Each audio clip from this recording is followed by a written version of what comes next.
So there it is, my mo. By volume of applause, was it a good look for me? No, it wasn't, was it? No.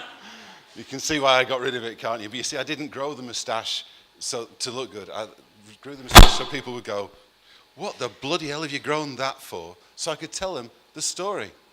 The story of my mo begins on the 1st of January, 2008. During the course of our New Year's celebrations, I managed to put my back out. And I was doing what I always do when I've hurt myself. I was taking Nurofen and whining to my wife, who got pissed off with it and finally sent me off to the doctor after about 10 days. And she went and put my back right. And she said, hang on, you've got one of those 0 birthdays, those naughty birthdays coming up. Time for an MOT. And during the course of the next couple of minutes, I had to admit something first to myself and then to her, that I did have something on my mind. The fact was, I could wee for Britain. If you went once, I went twice.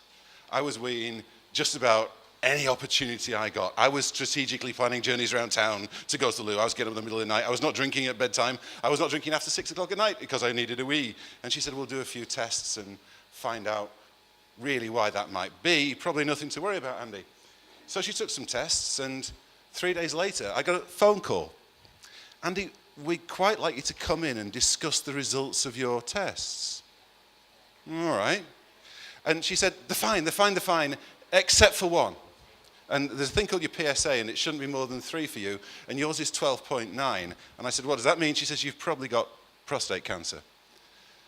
8 days later, I'm here at Nottingham Urology Centre, where I met Mr. Harris, who, apart from being one of the best surgeons around, is one of the nicest people you'll ever meet. And he said, yeah, you've got prostate cancer, but the good news is we've caught it really early, and it's probably not going to kill you.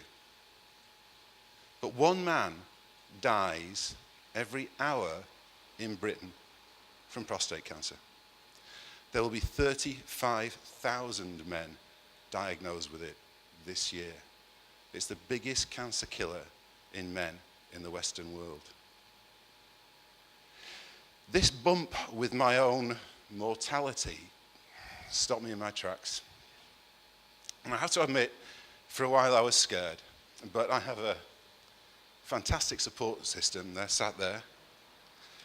And I was inspired by a few people in the world. This chap particularly. This is Stormy Norman Schwarzkopf. When he was told he had prostate cancer, he stood in kung fu attack pose in the doctor's waiting room. And so it was with a bit of a Stormy Norman mentality that on the 26th of March 2008, I elected to have a laparoscopic radical prostatectomy. 2.5 hours, they said smile, 2.5 hours of incredibly complex surgery. But the great thing was, 4 days later, on the 1st of April, I was up and about and celebrating Lucy's 16th birthday party. But the biggest cause for celebration for me came 4 weeks later, when they phoned me up and they said, Andy, we've got your test back, and the cancer was organ contained. What that means, I said, well, what does that mean? She says, it means that basically your cancer is now in our path lab, it's over. And that's why me and hundreds of thousands of other men grow moustaches every November, so we can tell people about our own Movember stories and raise awareness for it. We want people to know that if they're at risk and what they can do about it. Well, guys, you're at risk if you've got one. You can eat the right things, you can eat the wrong things, but the best thing, the University of Victoria in Australia has discovered that the best thing you can do to avoid prostate cancer is to use it. So guys, not only does it not make you go blind, it's good for you. And ladies, you have a duty now. You need to know the symptoms. They sound a bit like the 7 dwarfs. Drippy, droopy, leaky, frequently, you get the idea. But if you get the symptoms, the trick is get yourself to the doctor because the end is not nigh. Do something about it and it can be treated easily and quickly. But the most difficult thing is actually admitting to yourself that there's something wrong in the first place. I have a friend called Tom who lives in Boulder, Colorado. He's one of these ex-hippies. He's got loads of Tomisms, loads of brilliant sayings. And one of my favorite is, when you stick your head in the sand, your arse starts to look like a target. And I've never been more true. The challenge is, that most guys, though, they know there's something wrong, and they still won't go because they're too scared to show the doctor their arse and talk about their bits. And these guys, if they leave it too late, they die of an overdose of dignity, not prostate cancer. Mr. Harris said to me, one day you might even be grateful for this. And at the time I was, yeah, right, I'm not going to be grateful for this. But, it changed my view on life.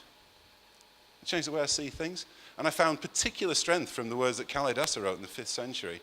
And Ailey's touched on it, and other people have touched on it already tonight. That we've only got the one day. Kalidasa said, look to this day, for it is life, the very life of life. In its brief course lie the verities and realities of our existence, the bliss of growth, the glory of action, and the splendor of beauty. For yesterday is but a dream, and tomorrow is only a vision.